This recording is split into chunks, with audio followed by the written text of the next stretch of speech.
আসসালামু আলাইকুম সবাইকে। শীতের দিনে রোদটা এত ভালো লাগে, যদি সম্ভব হতো আমি প্যাকেট করে রেখে দিতাম। আমার কাছে বিশেষ করে সকালবেলা আর বিকালবেলার রোদটা বেশ ভালো লাগে। আমি সময় এবং সুযোগের অভাবে যদি কোনোদিন রোদ্রে বসতে না পারি, আমার আরও বেশি সেদিন শীত শীত লাগে। তো আমি হচ্ছে গতকালকে তো কাজ সারছি, কিন্তু এই ভিডিওগুলো আপনাদের সাথে তখন শেয়ার করতে পারি নাই, কারণ খুব ব্যস্ত ছিলাম। আমার যে ওই যে ছেলের ফ্রেন্ডের মায়েরা আসছে, তো তারা আমার জন্য হচ্ছে এত সুন্দর এই গিফটগুলো নিয়ে আসছে। আমি আসলে এসব জিনিস পেলে ভীষণ খুশি হই, এবং সেটা তারা বুঝতে পারছে, তাই তারা আসার সময় আমার জন্য বিশেষ কিছু না নিয়ে এসে আমার পছন্দের জিনিসগুলো নিয়ে আসছে। দুধগুলোও তারা একদম ফ্রেজ আপ করে নিয়ে আসছে, আর এগুলো হচ্ছে নিজেদের মুরগির ডিম, যারা মানে আমার ছেলে এবং মেয়ে খুব পছন্দ করে, তাই তাদের জন্য নিয়ে আসছে।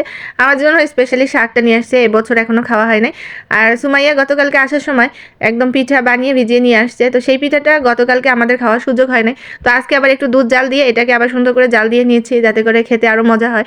আর শীতকালীন পিঠাগুলো মানে যেমন ভিজে গিয়েছে তেমন খেতেও মজা হয়েছিল। তা আমার কাছে মনে হয় মানুষের সাথে মানুষ মেশে শুধুমাত্র কিছু আন্তরিকতার জন্য, কারণ মানুষ এমন একটা প্রাণী, মানুষ ছাড়া চলতে পারে না।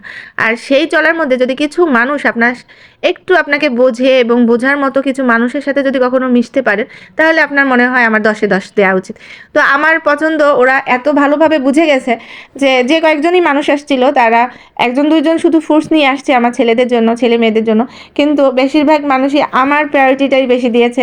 বেশ ভালোই লাগছিল। আর ফ্রুটস তো আমরা এমনিও কিনে খাই, এটা অনেকেই বুঝে গেছে। তাই বললো যে আমি আপনাদের জন্য এইসব না নিয়ে এসে আপনার পছন্দের জিনিসগুলো, যেগুলো আপনি খেতে পছন্দ করেন, সেগুলো নিয়ে আসছি। তো আমিও তাদের জিনিসগুলো খুব সুন্দরভাবে অ্যাপ্রিসিয়েট করেছি, এবং দেখতেই পাচ্ছেন আমি একদম আজকে হাতে মানে সময় ছিল, তাই এগুলোকে আজকে প্রসেস করে রান্নাও করে ফেলেছি। বিশেষ করে সুমাইয়া যে পিঠাটা বানিয়ে নিয়ে আসছে, আমার হাজবেন্ড বারবার বলছিল যে নষ্ট হয়ে যাবে নাকি, কিন্তু আমি শুধু আল্লাহ কাছে বলছিলাম, আল্লাহ কালকে পর্যন্ত যেন ভালো থাকে, কারণ আজকে খাওয়ার মতো পরিস্থিতি নাই। কারণ গতকালকে যা যা খাবার দাবার ছিল ওগুলো খেয়ে সবাইকে দিয়ে সার্ভ করে এমনিতে টায়ার্ড ছিলাম, এসব বসে খাওয়ার মতো সুযোগই ছিল না।